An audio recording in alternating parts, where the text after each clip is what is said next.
Thank you, Alcott Global. Thank you, Jaya. Thank you, Radu, for inviting me here. I see some friends, Sanjay, friend from my college days. Wonderful to see you here. Come all the way from India to catch up in Singapore, the two of us. That's a long way. Okay. I'm really delighted to be here to give you a sense of how I see supply chains, how have they worked for me or not worked for me when I was the CEO, and what do I see as the future of supply chains going forward.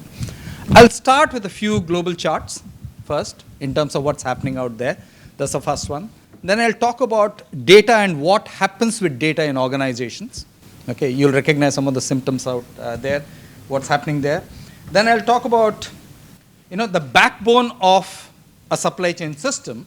What is that in any organization? And I'll give you examples from my personal involvement with each of these in the freshness of the food industry or in a price erosion industry or in a direct-to-consumer industry. How do those things play out and what are the things that we went through in actually implementing that? If you look at the world today, there are 4 buzzwords which are thrown around. 4 buzzwords. Okay? And the 4 buzzwords are agility, resilience, digital, AI. These are the 4 buzzwords. Now, all 4 buzzwords apply to supply chain. All of them. There is not one of those buzzwords which supply chain is not a part of. Show me an organization which does not have agility, and I'll tell you that agility is lacking in the supply chain. Show me an organization which has no resilience, and there's no resilience in the supply chain. So if supply chain does not work for the organization, it's unlikely the organization is working forward. Okay? That's my QED, and I will give you enough data points on that. So let's start. First up,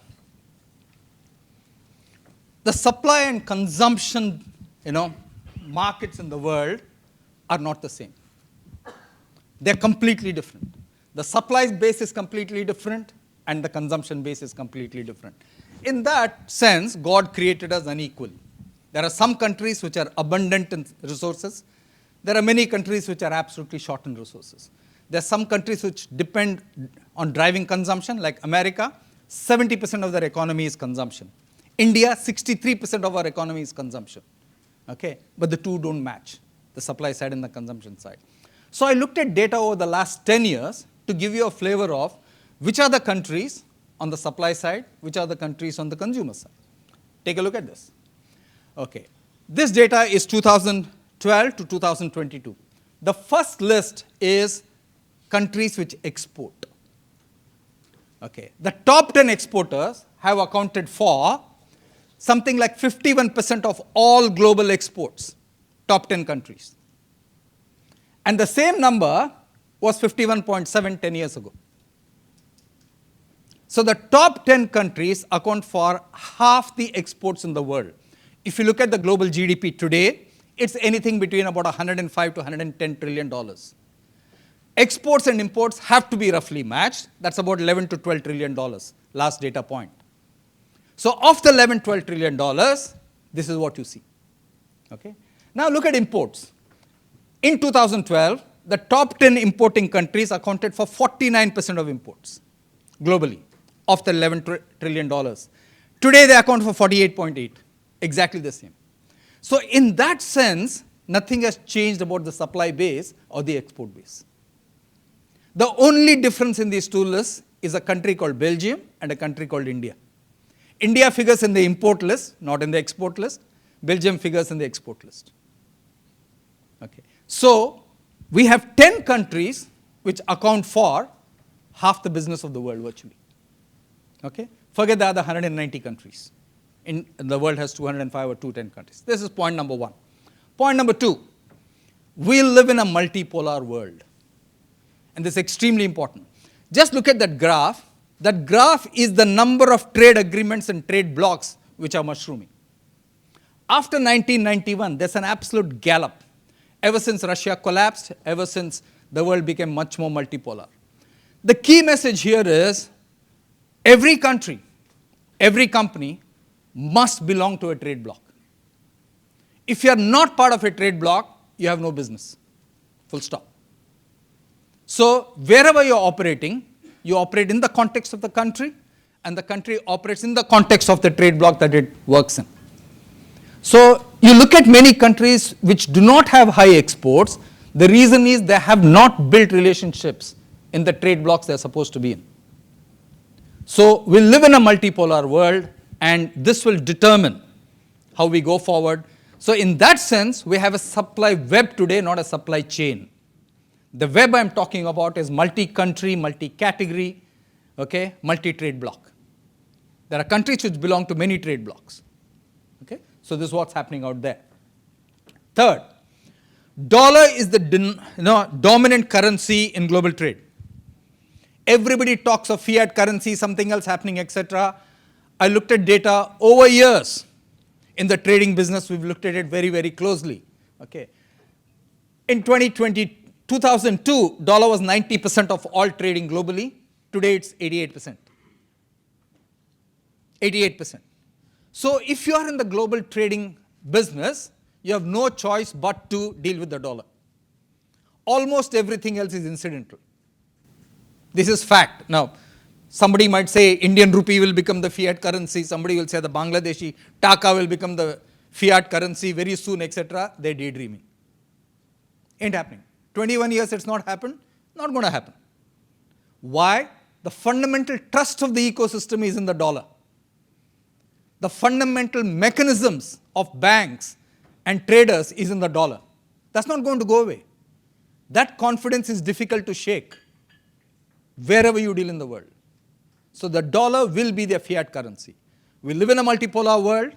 The dollar is the fiat currency. 50% of the exports and imports are run by 10 countries. The only exception is Belgium, who is in exports, not in imports, and India, who's in imports. Those are the three big global messages that I want to give you, okay, on trading and this thing. For me, as a CEO, a supply chain is the backbone of your business system. Without the backbone, you can't sit, you can't stand, you can't run. It is the backbone of the business system. I've recognized that from the first day I was a CEO, okay, right through my career, over 20 years of being a CEO. Supply chain is the backbone of my system. Without a supply chain, I don't have a business. Okay? Many CEOs might not be willing to tell you this, and many of your CEOs might not recognize this, but this is the truth, and I'll explain why. First question to all of you. Is supply chain a cost center or is it a revenue enabler? How many of you think it's a cost center in the way your company looks at it? How many of you think it's a cost center? 1, 2. Anybody else? 3. Any other hands up? So most of you are saying it's a revenue enabler. Very, very important because depending on your answer, that answer determines where supply chain sits in the structure. That's what happens to all of us, to all companies. And that's what you need to recognize. So, if your supply chain is a cost center, then you by and large be reporting to the CFO, the CEO, or somebody. If your supply chain is a revenue enabler, you'll be reporting to the CEO. That's what happens. It's a direct correlation. You can go check all the companies. I've done my stats on it. You can go and check and figure out for yourself. But that's the raw stat. Supply chains are truly globalized. Here's a great example. Gillette, the labs one, fantastic. And there's somebody from Procter who can talk better about it. But this product sells between $15 and $20 in the market. I'm giving you India price, $15 to $20. Now, when I looked at the back of the pack and where it's made, it's as if it is made like the Airbus 380. From 10 different countries, parts come, and then they're finally assembled. It's just amazing. A simple $15 to $20 razor is as complicated in its supply chain as the Airbus 380. Okay, that's what we are dealing with in supply chain today. When I used to run businesses, these are the variables that I used to look at for supply chain. Is the cost to serve right? Is the service level fine? OTIF is measured differently in different organizations. Measured, not measured, misused, used dramatically. The worst form of OTIF is actually in B2B companies. Okay, we have absolutely no way of currently measuring it. Business to business companies. Okay, Quality, safety, speed, scale, resilience. These are the measures that I used to look at over the 20-odd years that I was a CEO running organizations. And every meeting I would focus on them to say, are we getting these numbers up in the right direction? Okay. If it's trending in the other direction, then you can be sure that the business is suffering. One of the fundamental challenges of an organization today is data silos. We have a hell of a lot more data than we use today. Most organizations use less than 5% of the data that they have today. Less than 5%. 95% is not used. But we collect more and more data. We collect more data to justify data. That's what's happening out there. We have too many data silos. Everybody thinks he has the right number. But trust me, most of the times it's the wrong number. But everybody believes that I know best. This is the problem with data in every organization, data silos. So, what happens with data silos? And I'm giving you a simple example.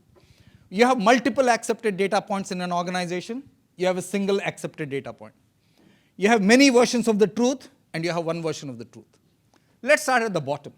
Multiple accepted data points, many versions of the truth. You have departmental silo fights every meeting. Every meeting.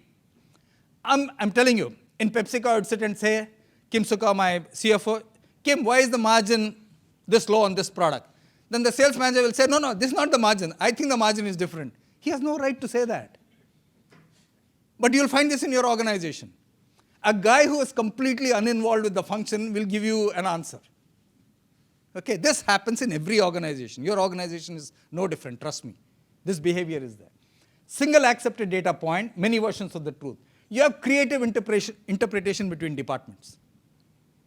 You have a single, accepted data point, but each person is feeling the elephant differently. Next, you have multiple accepted data points, but one version of the truth. Normally happens in strong-arm CEO companies. The CEO massages the data and twists everybody's arm to say, hey, this is what we'll all accept. Then everybody quietly accepts it. Okay, so typically a dictatorial CEO will get to that kind of behavior. And finally, a single accepted data point and one version of the truth, that is by and large a very collaborative company. That's by and large a very honest company. It's an honest company not in the way that you and I talk about honesty, which is honest data, etc. It's honest in accepting what it does well, what it doesn't do well. It's honest in accepting mistakes. Only then will you get to that box, the green box. As you sit here, you figure out in your own departments, you figure out in your own companies which box your company is in or your department is, and what's happening out there. Next, my experience is that many companies do not have an honest SNOP in place. They do not have an honest SNOP in place. They might have an SNOP in place. That's very different. What do I mean by an honest SNOP? An SNOP process or the day SNOP or the SNOP meeting is the meeting to make the trade-offs. If you're not making the trade-offs, you're not doing an honest job. That's as simple as that. So if you're sitting in an SNOP meeting, just write down in your diary, how many trade-offs have we made today? Did we make the trade-offs? If you're not making it, nobody's speaking up. Nobody's challenging the process. Nobody's saying this is right or wrong. So an honest SNOP process is a challenging process where you make the trade-offs, where nobody comes at it from his or her point of view. It's one point of view, which is the company point of view. That's when it is the backbone of the system. Okay? So, what are the variables that I have seen for SNOPs, which people throw in every SNOP meeting? First, optimism in sales. I cannot tell you, every SNOP meeting, the sales manager is very, very positive. That's his nature. And so I would ask them, okay, Pratik, you think you'll sell this number? I'm hoping to sell, Shiv. Then I would tell them, hope is not a strategy. Hope is not a strategy. So every time you hear the word hope in an SNOP meeting, close the meeting. Say, hey guys, we can't be running this meeting on hope. You can't run this company on hope. So hope is the highest from sales in every SNOP meeting. Varianting and marketing. It's amazing. The number of variants which marketeers put into the market is absolutely mind-boggling and downright silly. I cannot tell you. Procter is a company I've greatly admired. I've learned a lot from them. I competed the most with them in Unilever India. Procter, I'll give you an example of random varianting.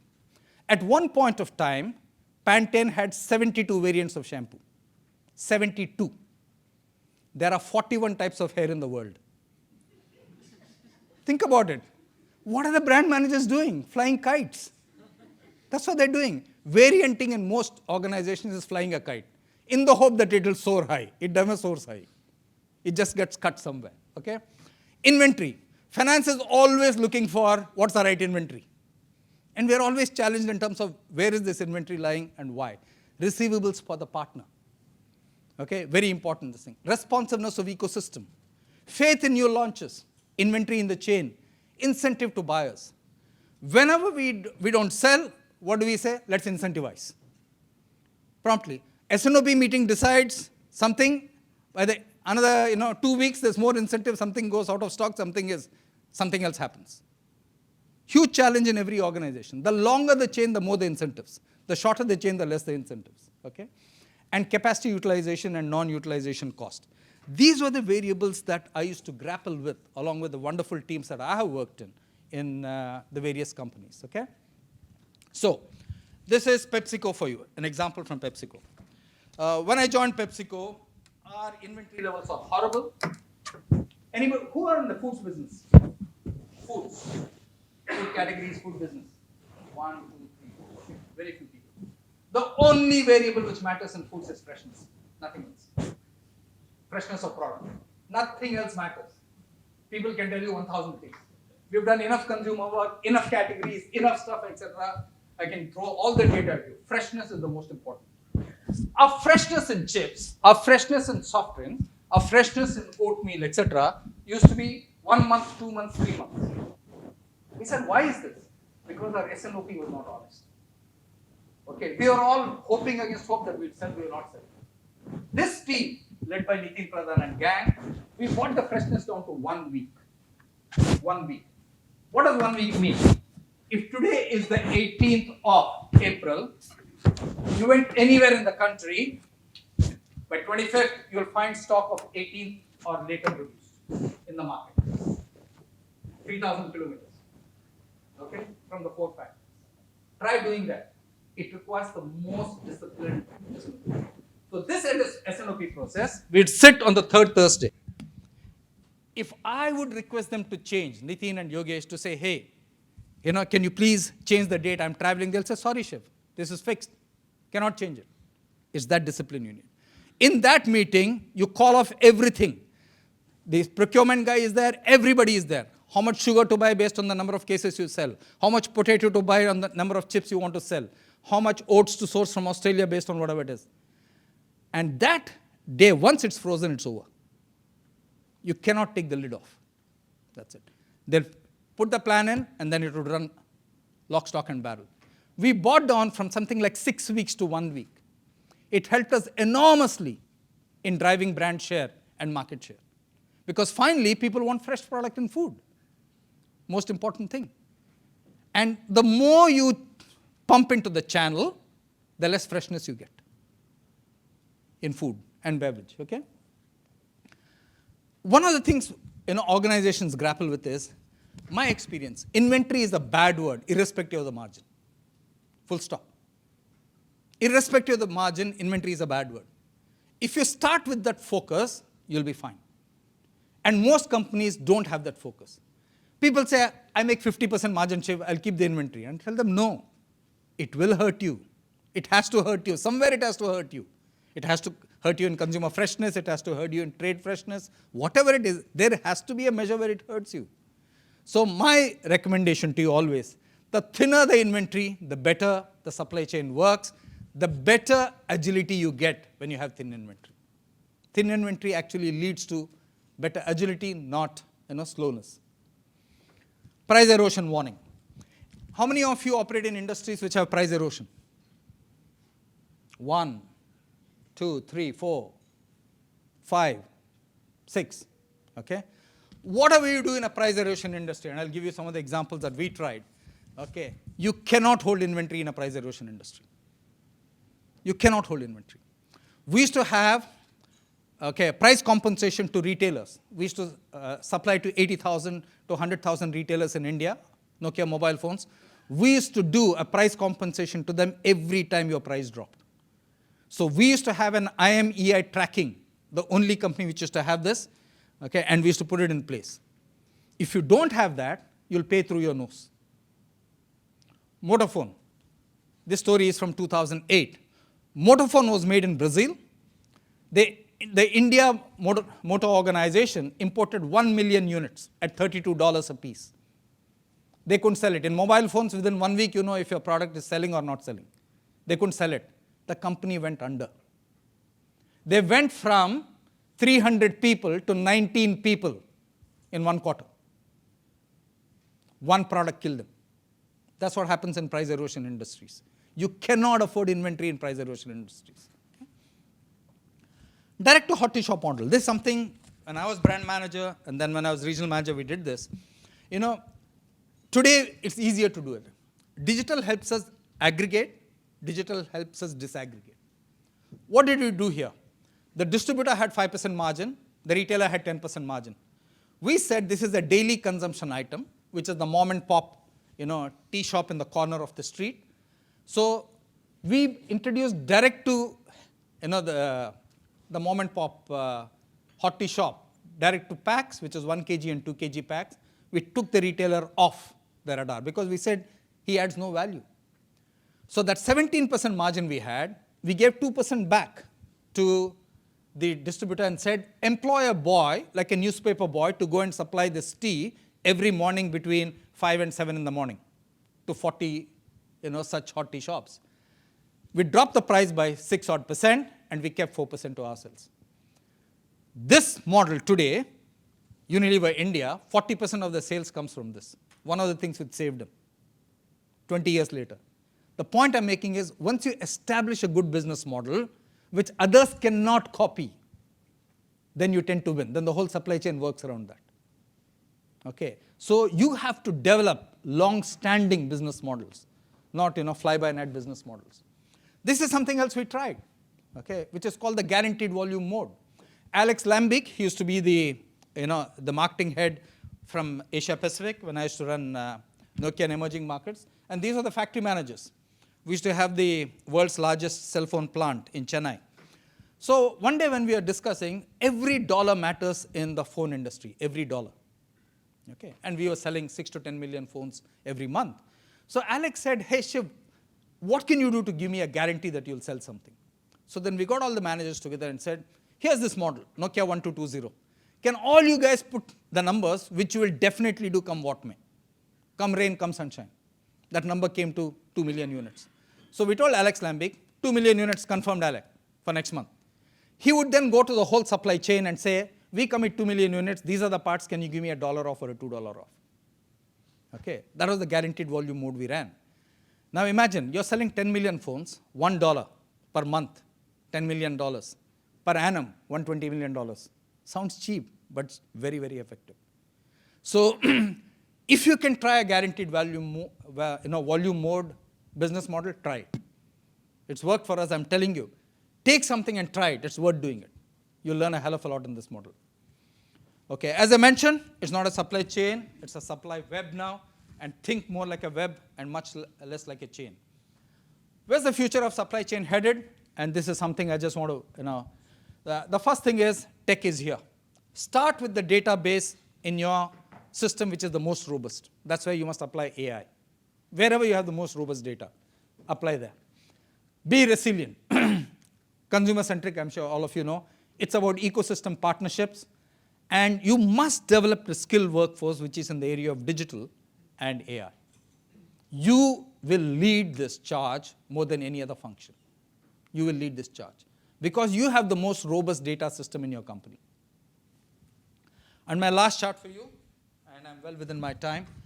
Number one, supply web is a strategic advantage. It determines your resilience. I talked of agility, I talked of resilience, I talked of digital, I talked of AI. All 4 words emanate from supply chain. S&OP is the backbone of that resilience. If there's one process I'd like you to get right, get your S&OP process right. if you get your S&OP process right, trust me, 80 to 90% of things fall in place. When an S&OP process is not running, then you'll get 80 to 90% problems. Number 3, be proactive, not reactive in managing the supply web. One has to be extremely proactive, not reactive in managing. 4th point, nationalism is here to stay. Remember this, nationalism is here to stay.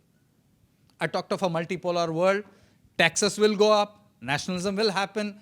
Every country will want production on their shores, offshore, near shore, close shore, all kinds of words you'll hear. Nationalism is here to stay. Nationalism directly challenges a global supply web. Okay. Tariffs and barriers are here to stay despite all the stuff that WTO says. They will be non-trade barriers. We see that in many an industry, whether it's steel or aluminum or every place. Okay? And everybody is caught up in the short term now. Everybody wants their next month right, their next quarter right. And one of the things I see in organizations is we are taking our eye off the long term of doing the right things. The short term gets you excitement, gets you some numbers, but many a time it's hurting long term. And the ability of smart managers and good leaders is to recognize that we should not be able to, we should never short charge the long term. Okay. Do your short term tactics, but your short term tactics cannot override your long term strategy. Okay. And that's something which I find today in this mad rush. Okay. Everybody is adopting to many, many more short term tactics. Okay. Shooting from the hip all the time, but those don't get you sustained results over time. Then it drops off, and then the new CEO comes, new CFO comes, again it drops off. It's a constant cycle we're going through. We're just not getting that right. So that's all I had to say, ladies and gentlemen. Thank you very much for your time and attention, and it's been absolute delight to put this together for all of you this afternoon. Thank you.